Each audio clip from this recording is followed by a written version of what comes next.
വൈകുന്നേരമായപ്പോൾ നല്ല മഴ കേട്ടോ. ഇത് വേനൽ മഴയാണ്, പക്ഷെ കണ്ടപ്പോൾ ജൂണിൽ പെയ്യുന്ന മഴ പോലെയൊക്കെ തോന്നി. കാരണം ചെറിയൊരു ഡി ഉണ്ടായിരുന്നു. ഈ പിള്ളേർക്ക് എന്തിൻ്റെ കേടാണ് മഴയത്ത് കളിക്കട്ടെ, പക്ഷെ ചെറിയൊരു നൊസ്റ്റാൾജിയൊക്കെ വന്നു. വൈകുന്നേരമായപ്പോൾ മോളെ ഹോസ്പിറ്റലിൽ കൊണ്ടുപോകണമായിരുന്നു. അപ്പോൾ 5 തൊട്ടിട്ട് 6 വരെയാണ് ഡോക്ടർ ഇരിക്കുന്നത്. പക്ഷെ ആ സമയമാകുമ്പോൾ തന്നെ നമ്മളെ മഴയൊക്കെ കുറച്ച് ചോദിച്ചിട്ടുണ്ടായിരുന്നു. ഇവിടേക്കൊന്നും അങ്ങനെ പെയ്തിട്ടില്ലെന്ന് തോന്നുന്നു. പക്ഷെ ഞാൻ വീട്ടിൽ നിന്ന് ഇറങ്ങിയത് 6:30ക്കാണ്. കാരണം ഡോക്ടർ അങ്ങനെ പറഞ്ഞെങ്കിലും ഡോക്ടർ 6:30 വരുള്ളൂ എനിക്കറിയാം. പക്ഷെ ഞാൻ 6:30 എത്തിയിട്ടും ഡോക്ടർ 6:30 എത്തിയിട്ടുണ്ടായിരുന്നില്ല. അപ്പോൾ ഡോക്ടർ എത്തിയിട്ട് അങ്ങോട്ട് ഇറങ്ങിയിരിക്കാമെന്ന് വിചാരിച്ചു. അപ്പോൾ ഡോക്ടർ എത്തിയപ്പോൾ ഇങ്ങോട്ടേക്ക് ഇറങ്ങിയിരുന്നു. 7ാമത്തെ നമ്പറായിരുന്നു. അങ്ങനെ നമ്മൾ ഡോക്ടറൊക്കെ കാണിച്ചു, മെഡിസിനൊക്കെ മേടിച്ചു. ഇവക്കുള്ള അസുഖം ചുമ, പനി, ജലദോഷം. ചുമയും ജലദോഷമൊക്കെ 1 മാസത്തോളമായി. പക്ഷേ ഇപ്പോഴത്തെ പനി എന്ന് വെച്ചിട്ടുണ്ടെങ്കിൽ ഇവക്ക് രാവിലെ തൊട്ട് വൈകുന്നേരം വരെ ഒരു കുഴപ്പമുണ്ടായില്ല. പക്ഷേ രാത്രി വെച്ചാൽ നല്ല പൊള്ളുന്ന പനിയായിരുന്നു.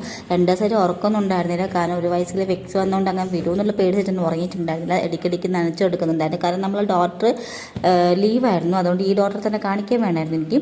അപ്പോൾ നമ്മൾ പോകുന്ന വഴിക്ക് നമ്മൾ സ്ഥിരം പരിപാടി ചായ കുടിക്കുന്നു. ഞാനൊരു പപ്സും വടയും വാങ്ങിച്ചു.